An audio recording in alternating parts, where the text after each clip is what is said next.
నర్సీపట్నం సమన్వయకర్త రాజాన విజయసూరి చంద్ర వారిని క్లుప్తంగా ప్రసంగించవలసింది కోరుతున్నాను. ముందుగా అధ్యక్షుల వారికి నా నమస్కారం సార్.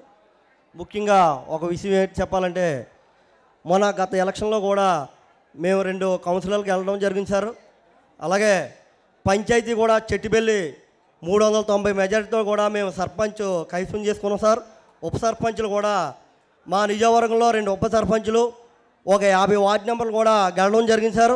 అంతేకాదు ఈ మధ్యకాలంలో ఎంపీటీసీ ఎలక్షన్లో ముందుగా మాకవరపాలెం మండలంలో జీకోడూరు గ్రామంలో ముందుగా మన ఎంపీటీసీ అనౌన్స్మెంట్ చేసి అక్కడ స్థానిక శాసనసభ్యులు జనసేన పార్టీ రాకూడదన్న ఉద్దేశంతో ముందుగా 15 ఓట్లతో గెలిచిందని చెప్పి జనసేన పార్టీని అనౌన్స్మెంట్ చేసి తర్వాత వైసీపీ గెలిచిందని చెప్పి మోసం చేశారు సార్.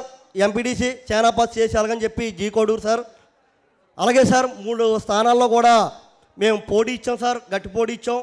ఒక 50 ఓట్లలో ఓడిపోయాం సార్, ఒక 100 ఓట్లలో ఓడిపోయాం సార్.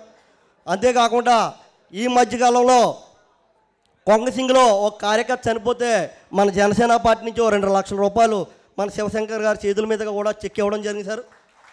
అంతేకాకుండా మా నర్సీపట్నం నియోజకవర్గంలో బాగా మేజర్ సమస్య ఏంటంటే సార్, ప్రాంతీయ హాస్పిటల్లో సరైన వైద్యులు లేరు సార్.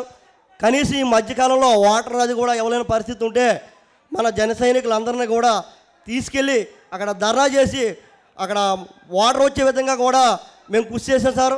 అంతేకాకుండా ఈ మధ్యకాలంలో నవరత్నంలో భాగంగా కూడా హౌస్ సైట్లు తీసుకుంటే శివశంకర్ గారు, సత్య గారు కూడా హైకోర్టులో కేసేసి ఆ యొక్క రైతుకి న్యాయం జరిగే వరకు కూడా ఈ మా జిల్లా పెద్దలందరూ కూడా మా సహకారం అందించారు సార్. అంతేకాకుండా నర్సీపట్నం నియోజకవర్గంలో గతంలో ఎలాగుందో ప్రజలందరికీ తెలిసిన విషయం సార్. ఈరోజు వార్డ్ నెంబర్ నుంచి కౌన్సిలర్, సర్పంచ్ వరకు కూడా తీసుకొచ్చాం సార్ ఈ నర్సీపట్నం నియోజకవర్గంలో. అంతేకాకుండా ఎక్కడే సమస్య ఉన్నా కూడా ప్రజాపక్షాన్ని ఎప్పుడు కూడా 4 మండలాల్లో తిరిగి ఈ మధ్యకాలంలో కూడా చాలా జాయినింగ్లు చేశాం సార్.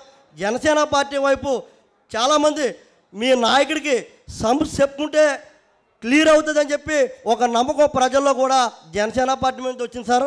అంతేకాకుండా ఈ మధ్యకాలంలో నాతవరం మండలం సరుగుళ్ళలో 15,000 కోట్లు సుమారుగా లాటరైట్ తవ్వకాలు చేస్తున్నారు సార్. తమ దృష్టి కూడా తీసుకొద్దామని ఈ మధ్యకాలంలో కూడా పెద్దలకు చెప్పాను సార్. అవి కూడా అక్కడ గిరిజనులందరూ కూడా పర్యావరణానికి భంగం కలుగుతుందని చెప్పి అక్కడ ఈ గిరిజనులందరూ కూడా వాళ్ళ గోడు జనసేన పార్టీ దృష్టికి తీసుకొచ్చారు సార్.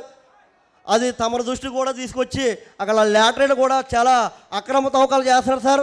వాళ్ళు పరిమితి మితి కూడా చాలా తవ్వకాలు చేశారు సార్. రాత్రులు కూడా సీక్రెట్గా అడ్డదారిగా వేలాది చెట్లన్నీ కూడా నేల పర్యావరణ అటవీ ప్రాంతంలో మొత్తం కూడా చెట్లన్నీ నరికేశారు సార్. అవన్నీ కూడా ఎవరైనా చేస్తే బెదిరిస్తున్నారు సార్.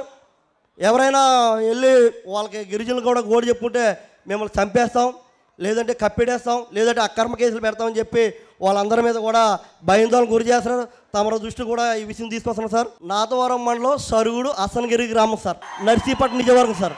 ఆ గ్రామంలో వాళ్ళందరూ కూడా వ్యతిరేకిస్తే వాళ్ళందరినీ కూడా వీళ్ళు వీట్లెట్టుకొని కూడా వాళ్ళ మీద తిరబడారు సార్. ప్రతి గ్రామంలో కూడా ఆ గ్రామం కూడా చాలా ఈ రోడ్లన్నీ కూడా ధ్వంసం చేసే పరిస్థితి ఉంది. ఎవరన్నా ప్రశ్నిస్తే వాళ్ళందరినీ కూడా ఇబ్బందులు గురి చేస్తున్నారు సార్. అంతేకాక సార్ మాకు అనురాగ్ సంస్థ ఒకటి ఉంది సార్ మాకవరపాలెం గ్రామంలో. అనురాగ్ సంస్థ సార్, అనురాగ్ సంస్థ కూడా మా మాకవరపాలెం మండలంలో ఏర్పడినట్టయితే అక్కడ కూడా నిరుపేదలందరికీ కూడా ఉపాధి దొరికే అవకాశం ఉంది సార్. అంతేకాకుండా ఈ మధ్యకాలంలో నర్సీపట్నం ఎమ్మెల్యే, అనకాపల్లి ఎమ్మెల్యే ఇద్దరు కలిపి ఒక తూటిపాలెం అనే గ్రామంలో మాకవరపాలెం మండలంలో ఒక 80 ఎకరాల భూమిని కబ్జా చేసే ప్రయత్నం చేశారు సార్. ఆ జనసేన పార్టీ మన సైనికులతో వెళ్ళి మేము అడ్డుకున్నాం సార్. జేసీ గారి చేత కూడా ఎంక్వైరీ చేయించి వెనక్కి తీసుకునే విధంగా కూడా జనసేన పార్టీ తీసుకుందని చెప్పి ఈ సందర్భంలో గర్వంగా చెప్పుకున్నాం సార్. అంతేకాదు సార్, ఎన్నో సమస్యల మీద కూడా మేము నర్సీపట్నం నియోజకవర్గంలో చాలా సమస్యల మీద ఇది చేస్తున్నాం సార్. ఇంకోటి రిక్వెస్ట్ సార్, ఏ రాజకీయ పార్టీ అయినా కూడా నర్సీపట్నంలో సెంటిమెంట్గా ప్రచారానికి వస్తున్నారు సార్.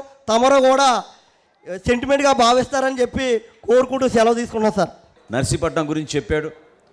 మీ అందరికీ తెలుసు ఏ విధంగా బాక్సైట్ తవ్వకాలు గతంలో ప్రారంభిస్తామని రాజశేఖర రెడ్డి గారు తీసుకున్న నిర్ణయాన్ని ఈ ప్రాంత ప్రజలందరూ కూడా ఏ విధంగా కష్టపడి తిప్పికొట్టారు.